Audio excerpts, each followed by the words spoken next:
กราบสบายดีเด้อพ่อแม่พี่น้องเบิดสุขสุขคนในมื้อนี้เฮากาสิพาพ่อแม่พี่น้องไปใส่บาตรเนาะ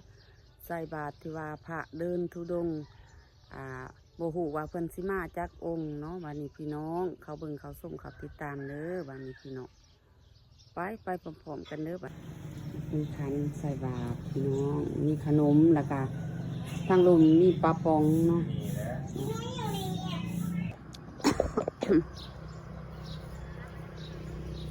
ยำให้คือใส่บาตรพี่น้องพระเดินธุดงค์มา28องค์เนาะอันนี้ใส่บาตรอยู่บ้านนครศรีน้องเปิ่นกายมากบ้านกลางแล้วบาตรนี้เพิ่นกำลังเริ่มต้นสิมาหอ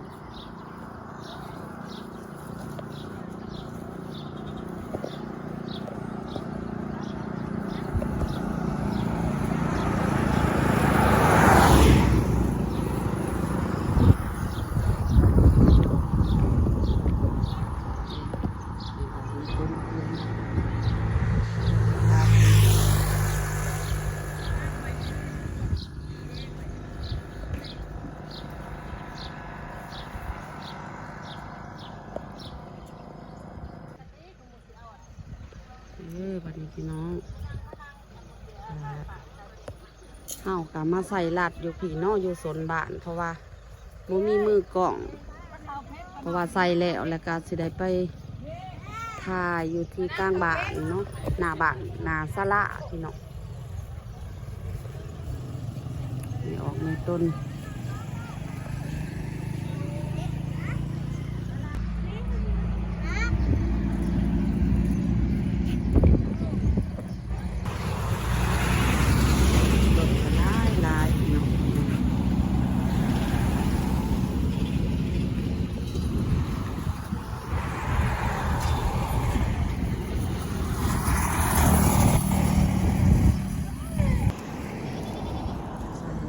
อันนี้พี่น้อง30 องค์ทั้งลูกเพิ่นพี่น้อง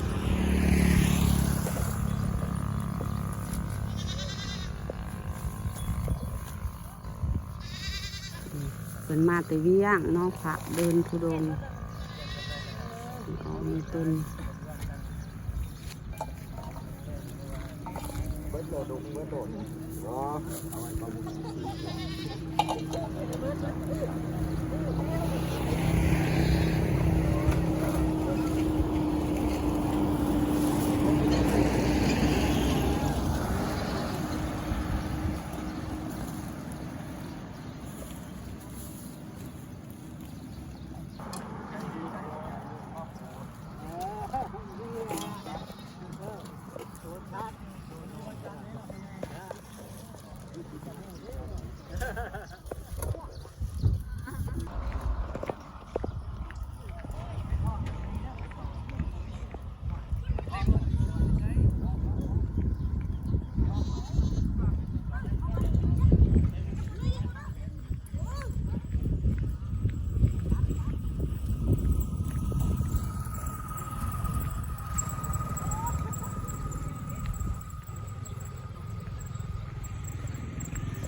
เป็นงานแล้วท่านกันพี่น้องเป็นรถเก็บอาหารเก็บขนมพี่น้อง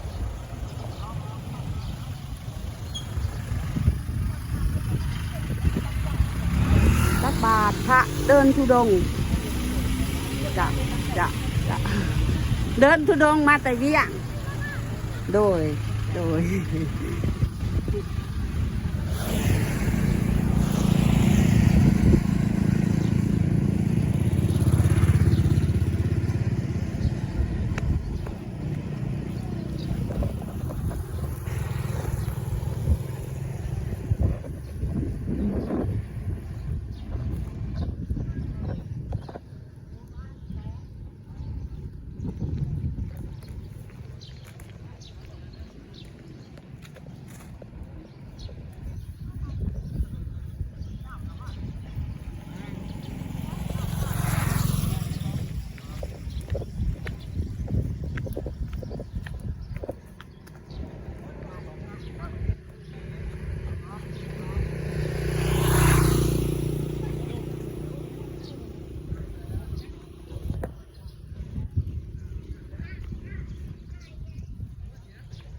เพิ่นมุ่งหน้าไป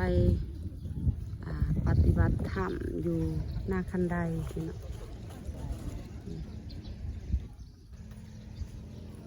ไปจบอยู่บ้านนาดู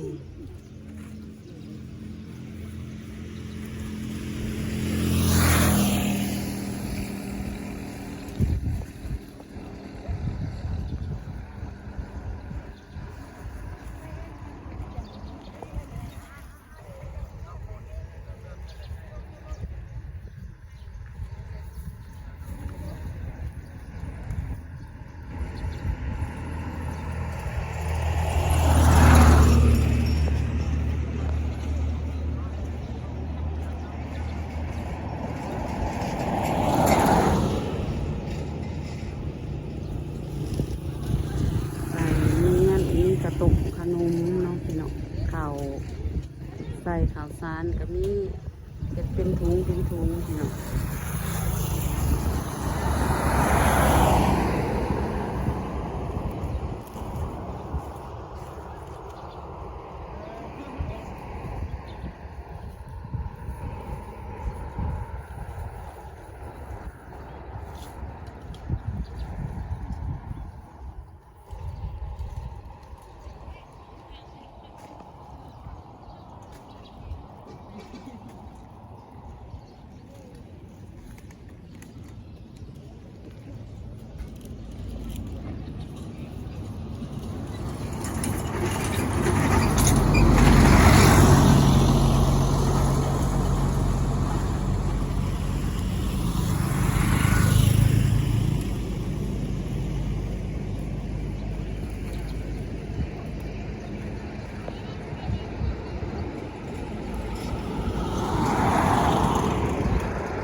แล้วเรียบร้อยพี่น้อง